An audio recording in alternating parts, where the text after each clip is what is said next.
Here we go. Hello, good morning, everybody. We are here for another week. It has actually been an uneventful weekend, thank goodness, across the world. But we are here. Yoo-hoo! We are back. Welcome to the show. It is time for a little real HR talk with Suzanne Lucas, who is my partner in crime. That way. Yes, that way. I know it feels weird doing this. And then I always do it backwards. Yeah, you have to go the other way. There you go. Brenda's one of these ways. There you go. There I am. So I'm Brenda Neckbottle, also known as the Brenda the HR lady. Suzanne is known as the evil HR lady. And we are here yet for another week and talking about another really great topic. We had some awesome feedback on our last session that we did, and that is, how do you say no to exempt employees? And today we're going to talk about how to say no to executives. Yes, because even though HR is never the boss, our job is often to say no. And that can make us unloved at all levels. Yeah. It's creepy and it's freaky and scary saying no to an executive. But you know what? The executives rely on us to kind of jump in front of that freight train and prevent them from doing something that they shouldn't. Well, and that's really the thing. I read a lot, where people are like, you need to understand HR's job is to support the management. And so they're never going to take the employee side and blah, blah, blah.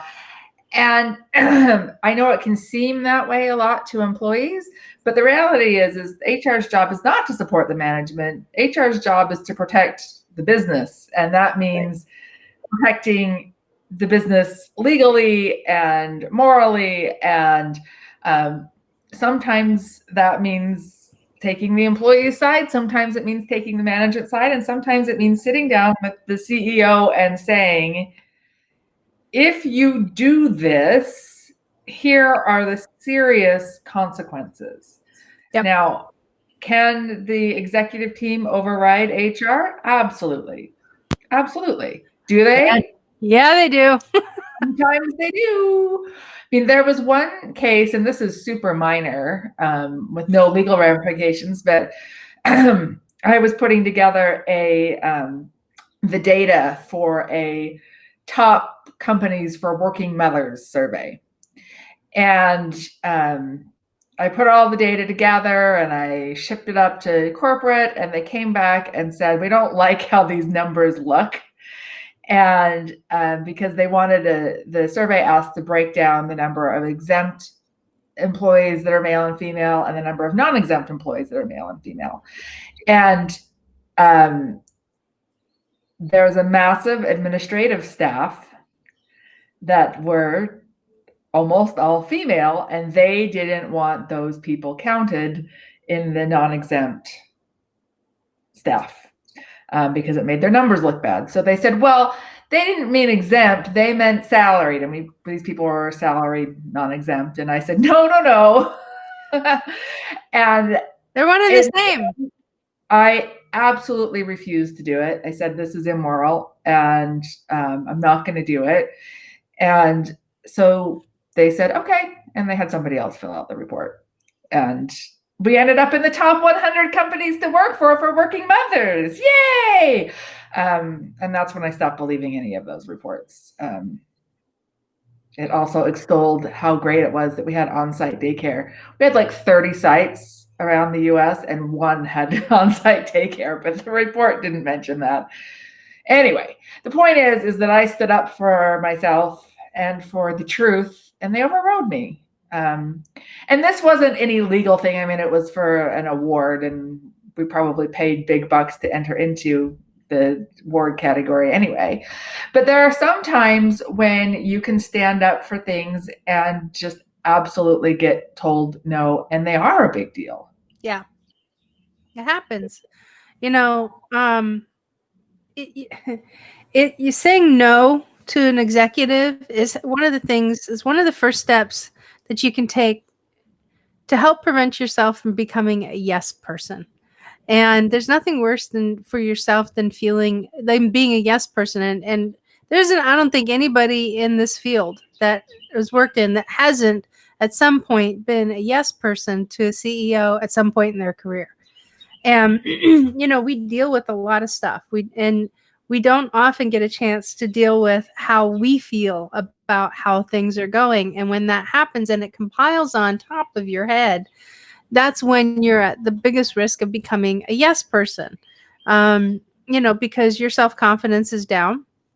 You're not feeling very good about yourself, or you haven't felt good about a decision that you made. And sometimes, even though you can't think of anything that the CEO is saying that's out of line or out of whack, you can start saying yes to a lot of that stuff. And all of a sudden, you just kind of like lose the ability to actually say no when you should really say it, and you say yes. That kind of happens. Well, it's important to say no when you need to say no. And it's important to explain why that you're saying no. Just walking in and saying, no, I don't like this is very different than walking in and saying, this is a violation of the Family First Corona Response Act. And if any of our employees report this, the EEOC has been acting very quickly on these cases. We are likely to face fines of this number of dollars, blah, blah, blah. That type of information is what you need to be able to say when you come forward. If you just come in and say, no, I don't like that. I mean, that's fine too. Obviously, we're allowed to give our opinions on things. And we should give our opinions on things. We're supposed to be the people expert. That when you're going to be saying no in a big way, you need to have that back up behind you, whether it's the legal information or whether it's, look, we did this employee engagement survey and this is what we found the employees really hate. These are things that we need to consider. And there are some really bad results if we're going to ignore this. Yep, absolutely. And another thing too is that, I mean, you're there. The job of an HR professional in any company, and somebody who's a true professional, not just somebody who's doing the function part time, or it's in finance and it's just a part of their job. When you are a dedicated, committed professional, your number one job is to, believe it or not, is to actually protect the CEO. And that can be a challenge because your CEOs don't always want to be protected. Some of them are very, very comfortable with taking risks, like big risks. And there's nothing wrong with taking big risks, but at least do what you can to prepare your CEO for, if like, you're going to take this risk, that's fine. Here's what you're up against. And, then you're there to help sort through and if and when something should blow up. But I would say you look like you were just about ready to comment in on that, and I cut you off. I was just going to say, yeah, I mean, you're there to keep the CEO from imploding his business. You really want to be there to be like, no, this is what is going to happen if you do, or here are those risks. Yep. Yeah. And unfortunately, and this has happened to me, is that when you are presenting some of this information to the CEO and the CEO just kind of has this, like, they really want something done, there are times where they don't tell you what they're doing. And that is a very difficult position to be in, because you're like, what?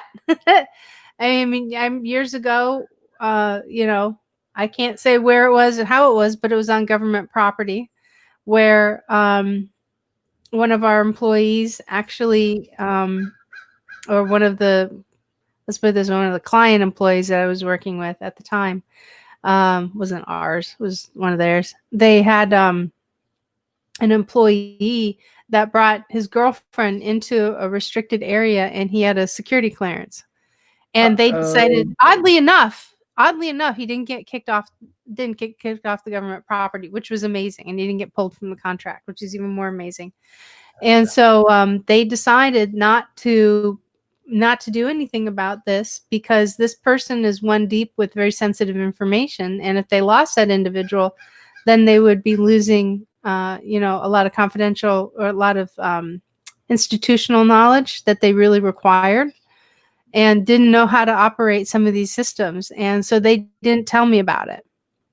And even if they say, listen, we want to at least let you know about something, we decided not to pursue, termination or any type of disciplinary action, but you need to at least know about this. And it didn't come to me until like 5 weeks after the incident, which at that point it would have been too late anyway. Yeah.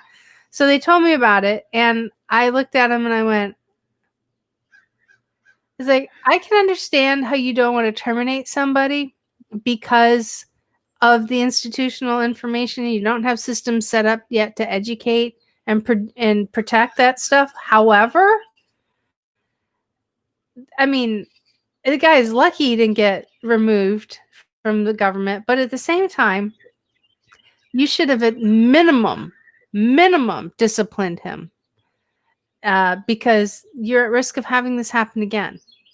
And you've set a precedent. So yeah. And that's huge. And that setting a precedent thing is something that they need to be really, really aware of, because not only do you set a precedent for this one person, but now when the next person does it and happens to be a different race, a different gender, a different age, pregnant, whatever, that matter, and you say, oh, this is really bad, there's your lawsuit right there. You need to deal with those things, and you need to deal with them right away. Yeah. And the CEO can always override HR's opinion. And he did. And he did. But it's our job to make sure that they at least know what they're getting themselves into. Yeah. One of my favorite people to follow on LinkedIn is an employment attorney by the name of Stuart Silverman. And every day, or almost every day, he posts a new EEOC case. And a lot of these... So people who don't know, what is a C case? So people who are listening. An EEOC case, an Equal Employment Opportunity Commission case. Somewhere where someone sued for discrimination. Thanks. Of some sort. And a lot of these are not these complex cases where, two lawyers could easily disagree on what's reasonable and what's not. A lot of them are very, very black letter, and the company ends up settling immediately, because it's so incredibly obvious to everybody that this is bad. And in almost all of these cases, if they had a competent HR person, and if the CEO had listened to this competent HR person, they wouldn't be in this situation. There's one that he wrote about a couple days ago where this woman had been working from home for the last 6 months, and requested to continue working at home for a disability reason. They said, no, because you don't have a printer at home, so you can't work at home and you have to come into the office. And of course, if you go through the interactive process with someone, first of all, she's been doing the job for 6 months without a printer, so it's kind of hard to say she can't do the job without a printer. And two, how much cheaper would it have been to buy the woman a printer than to get taken to court? Just the legal fees for 1 hour of an employment lawyer is more than the cost of the dumb printer. This type of thing, when your HR manager comes to you and says, look, it'll cost us, $200 to buy her a cheapo printer, or we can spend $350, $400, $600 an hour to pay our employment lawyer to fight this when she sues. I mean, from a financial standpoint, it's just a no-brainer. And I often wonder on these cases is how often it's the CEO overruling an HR person, how often it is that there is no HR person, and how often it is that the HR person isn't willing to speak up. It's a lot of combination. Those are always combination things. Why it was not going to come out of my mouth. Wow. Yeah, but it's important to speak up. And that's the thing. If you can't speak up, then HR leadership is not for you. If you want to be an HR person that, sits in employee relations and helps employees sort through their problems and stuff, that's great, but maybe you should become a therapist instead, because you need to have the guts to stand up and say, no, this is a bad idea. Yeah. But you also need to have the humility to be able to continue to work with people after you get overridden. Yep. And that's not always easy. I mean,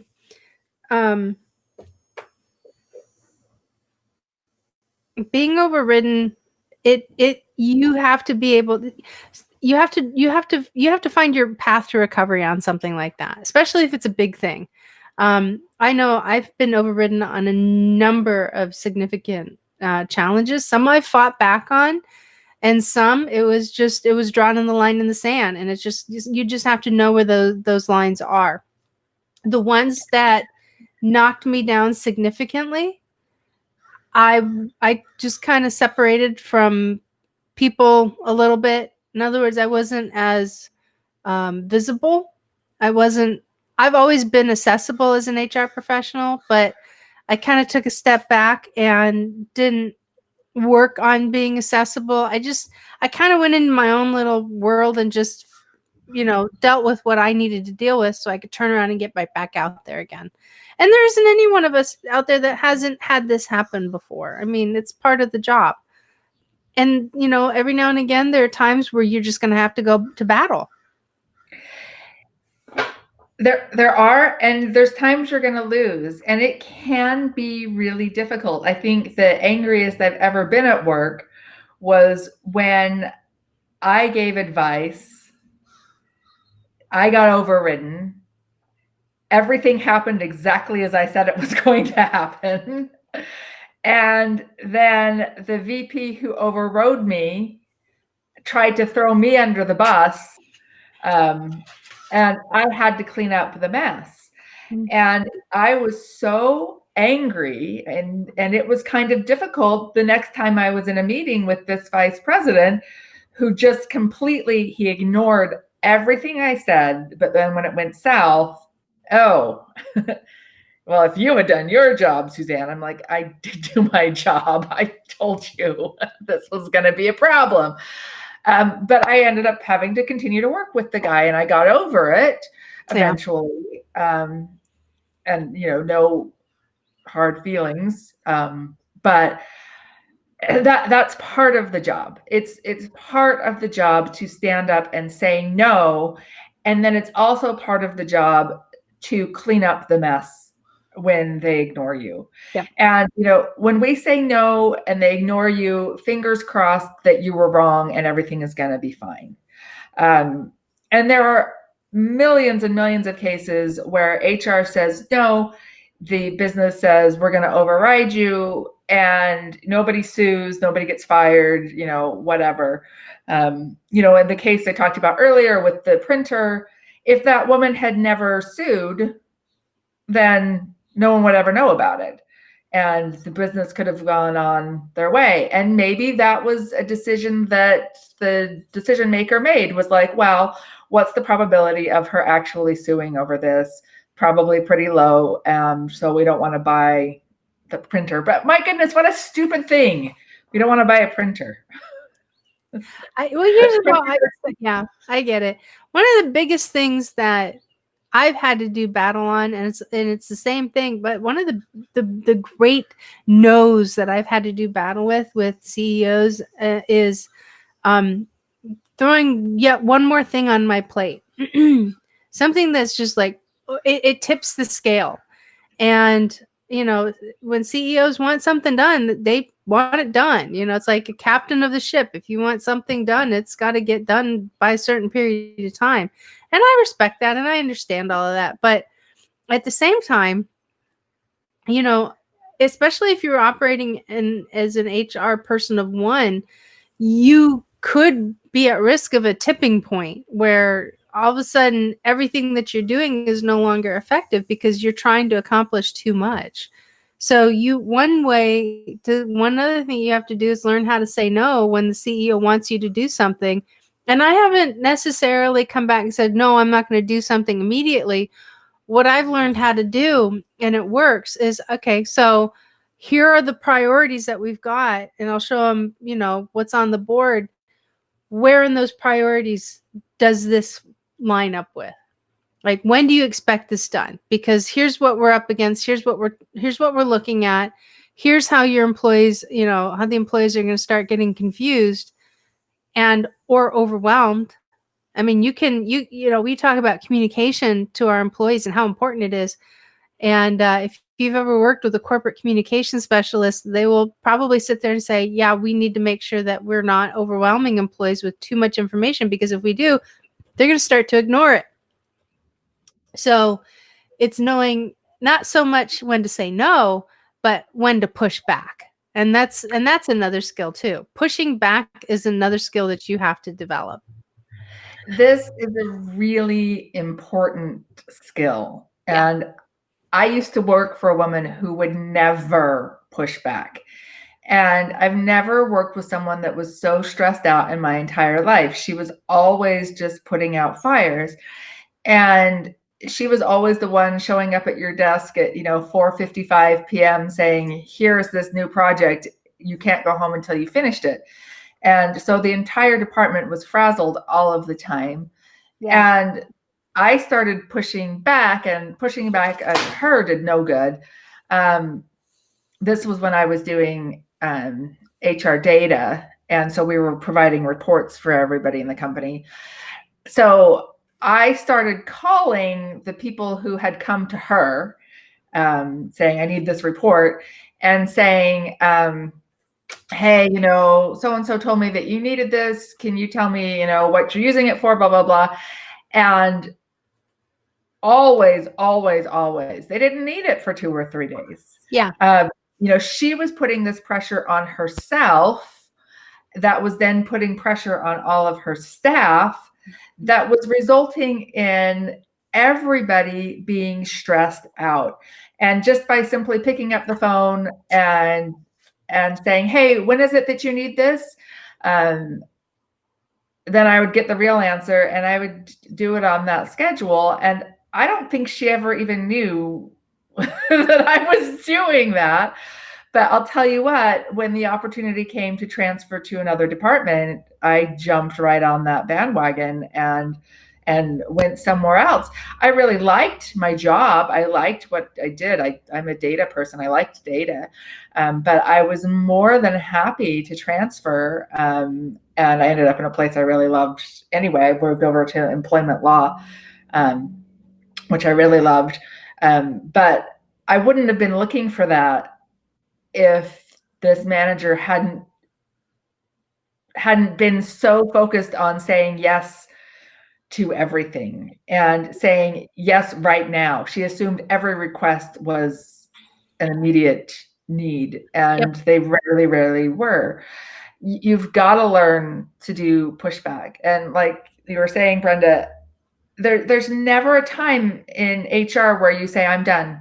Everything's done. Every employee's happy. Every position is filled.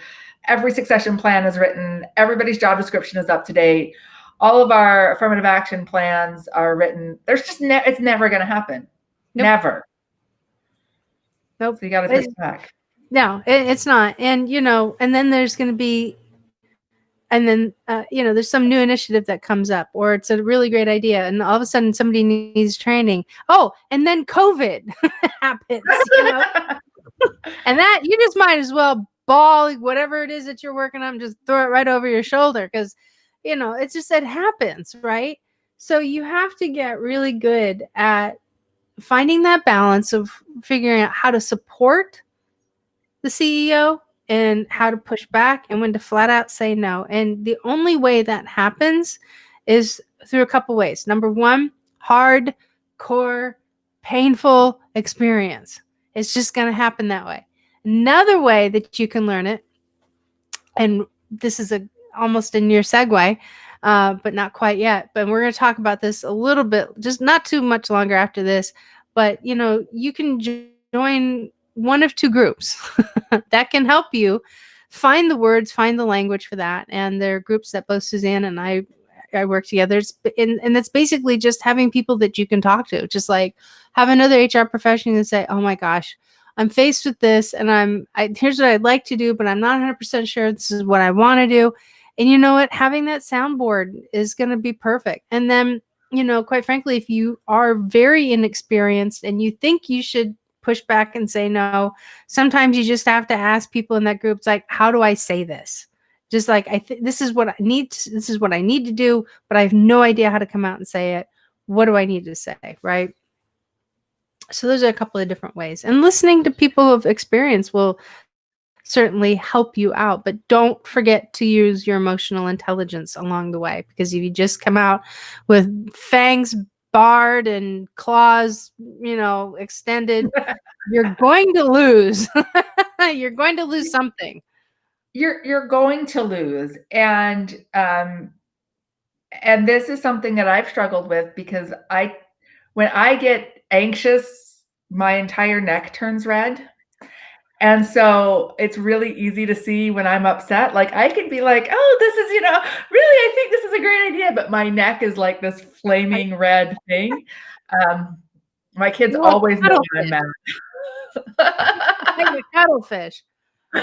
So I should move somewhere where it's really cold and I can wear a turtleneck all of the time.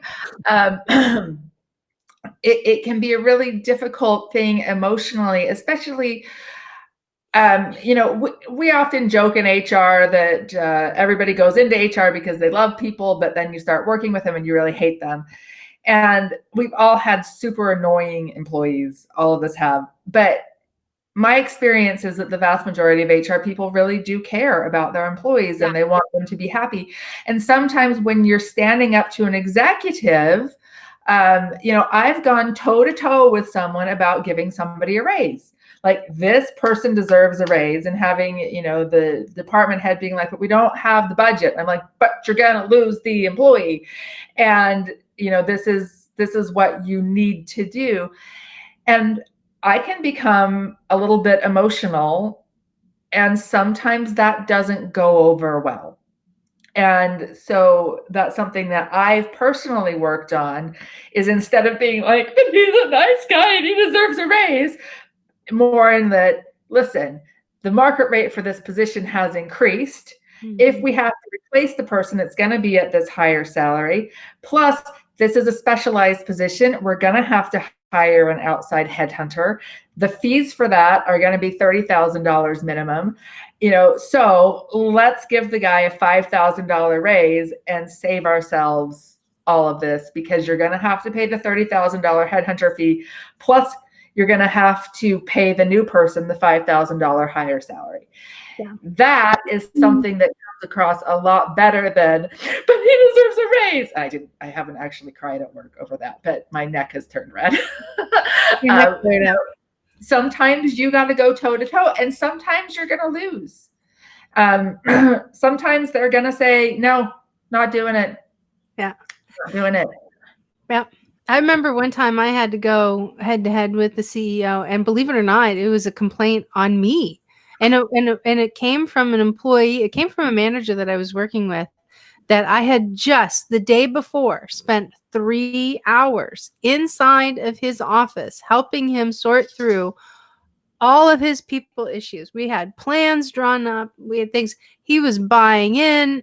He was, yeah. But apparently after that, after I left, he came back and just crabbed to the CEO about how I was not workable.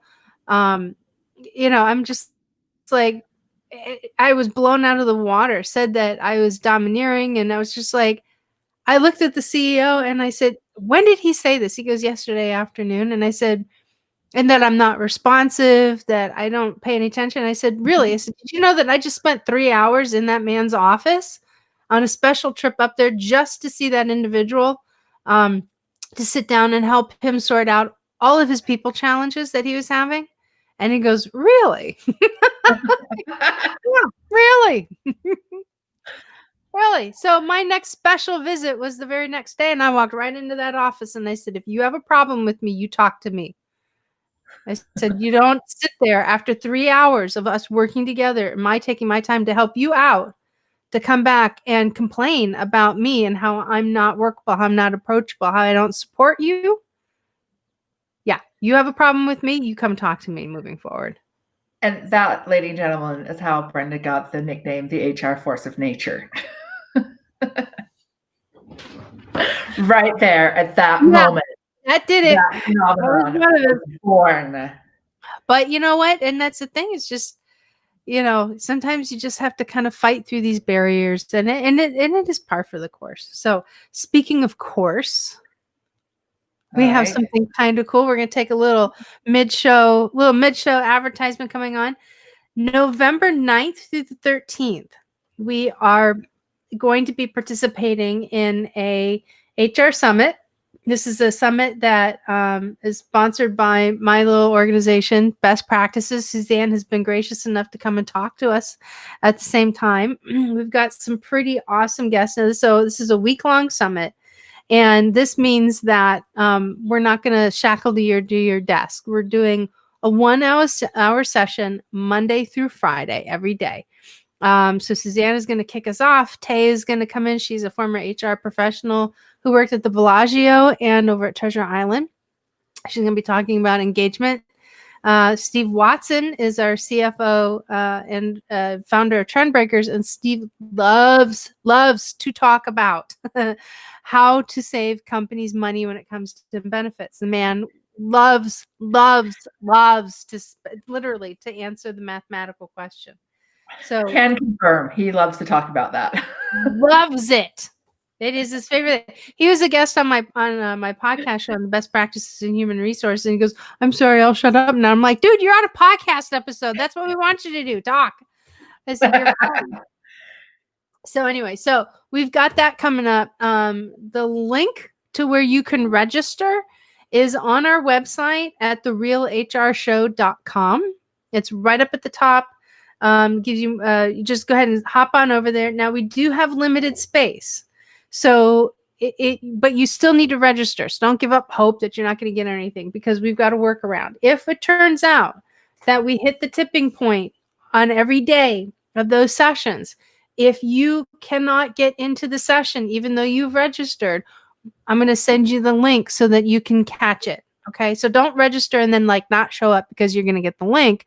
Register, show up, get your questions answered, talk to these folks, because everybody's looking forward to doing this, and it gives you an opportunity to to Q&A, learn more, add a comment, and then if for some reason you can't get into the room, like I said, we're going to go ahead and send you the link for it. So it's going to be a good time.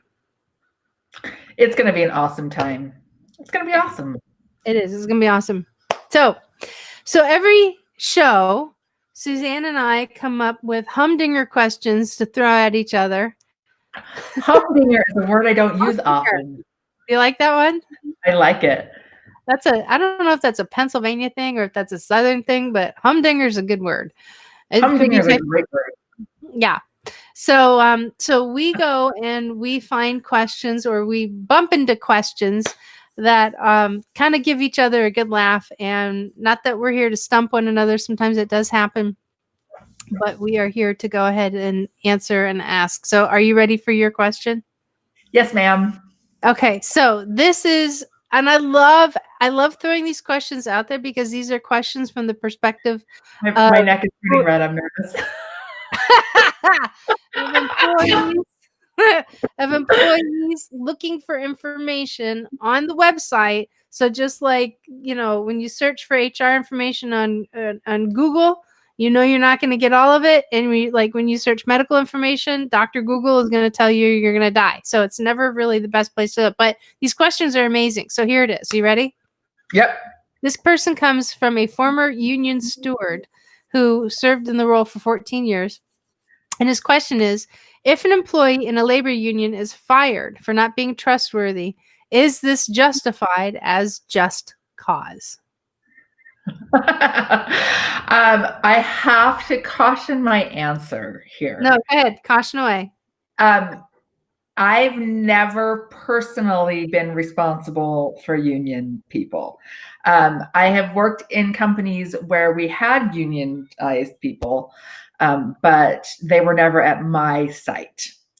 But the answer to that is going to lie in the contract, most likely, because with unions in the United States, almost all employees, except for those in Montana, are what we call at will, which means you can be fired for any reason or no reason, as long as that reason isn't prohibited by law. So you can't fire someone for being Black, you can't fire someone for being pregnant, but you can fire someone because you don't like their choice in shoelaces. That type of thing. In practice, people don't fire people willy-nilly. If you are a union member, though, you're under a contract, and why you can fire someone is spelled out. The definition of when he says trustworthy is what was that the phrase that you had? General untrustworthiness if the in a labor union is fired for not being trustworthy, is this justified as just cause? So it really depends on what not trustworthy means, because right. Is it I just think you're a little bit shifty? Probably not just cause. Right. The petty cash is always short, and we discovered all of the change in your locker. That kind of untrustworthiness is going to be a just cause. So it's really going to depend on what that untrustworthiness means. Just general suspicions, usually the union contract will keep that from being a cause of termination. Usually right. Union contracts require a cause for term or a layoff situation. You don't have that at will relationship that you do with a non-union employee. So my answer to that is it depends on what the grounds for the untrustworthiness is. And if it's just the feeling, then it's probably not just cause. Right. If it's you've done these horrible things, so therefore we no longer trust you, then it should be. That's what I think. You probably have more union experience than I do. A little bit. It's going to be clearly defined in the contract, and if it's not, even if it is, then legal still needs to be involved in that. So yeah, I'm always a big fan of having terminations double checked on the legal side. It just saves you a fortune in the long run. Yep, saves you good money. I'm the same way.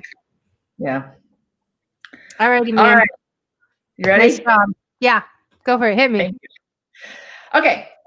Typically, HR does exit interviews, but I think it would be more beneficial for the managers to conduct the interviews. What do you think? Hell no. You want to expand on what that? If your employee is about ready to comment about their manager on the way out the door? So exit interviews are tricky. In theory, they're a really great idea. They are what I would refer to as laden with the best of intentions. They're also challenging because not everybody's willing to participate in one, nor is everybody willing to be as blunt and honest in one. Or sometimes you can get people who are too blunt and too honest or stretching the truth. And now your exit interview just launched another internal investigation, right?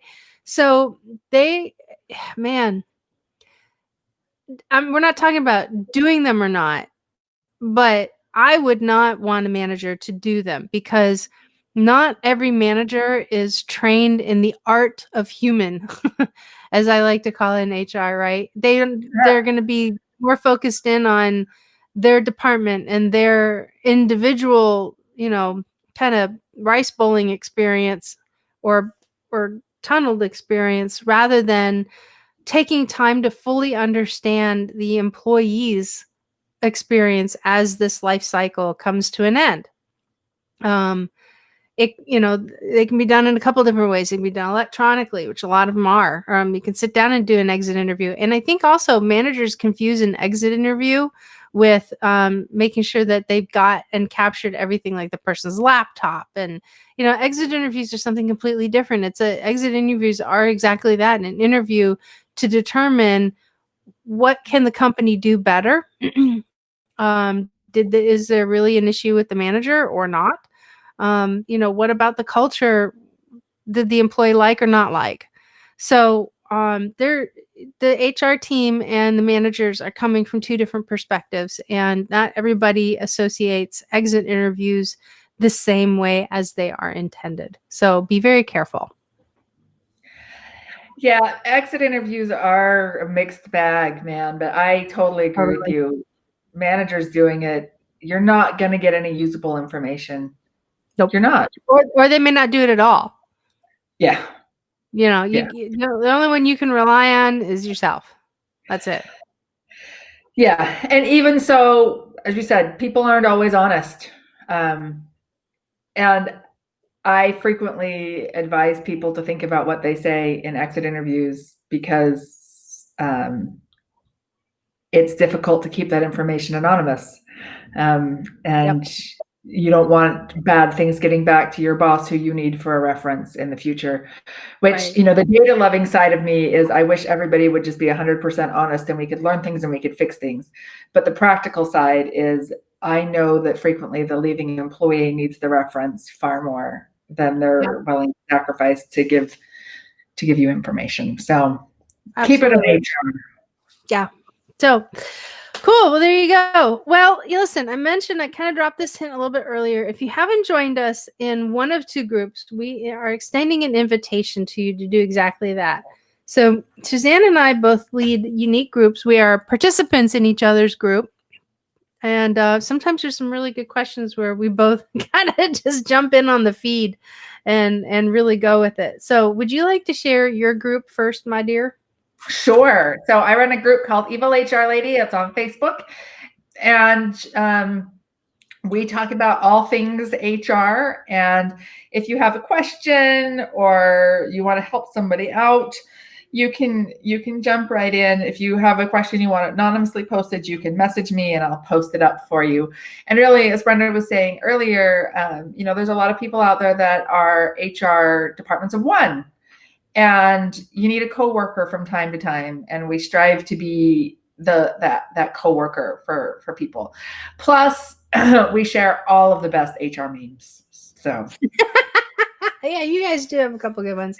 And then my group over at the Next Gen Women in HR group, we are about ready to. We just started in January.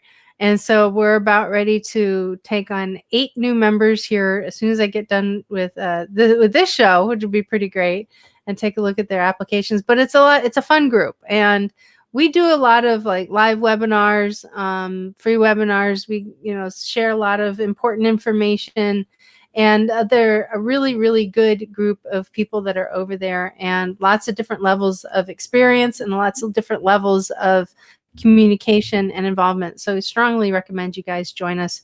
And yeah, I got all sorts of cool announcements and stuff that happens on over there. So we definitely stay active. That is for sure. So we're going to flash with you. Again, my name is Brenda, and Suzanne Lucas is the Evil HR Lady. who is next to me. Very good. There you go. Got it. And then Oh. That way. You almost had it. You almost had it. I have And a this is 50-50 chance that I get it wrong every time. Here's how you can find us over on our social media. And lastly, we certainly encourage you once again to go ahead and join us on the virtual summit that is taking place November 9th through the 13th. Go ahead and register. You can find that link to do so over on our website at therealhrshow.com. If you can't find it there, you can also hit us up on any of our social channels, and we'll be more than happy to go ahead and get you that information and get you the invite link. So, guys, we want to thank you again so much for jumping in and joining us, and we will be talking at you next week. We'll see you next week with another no.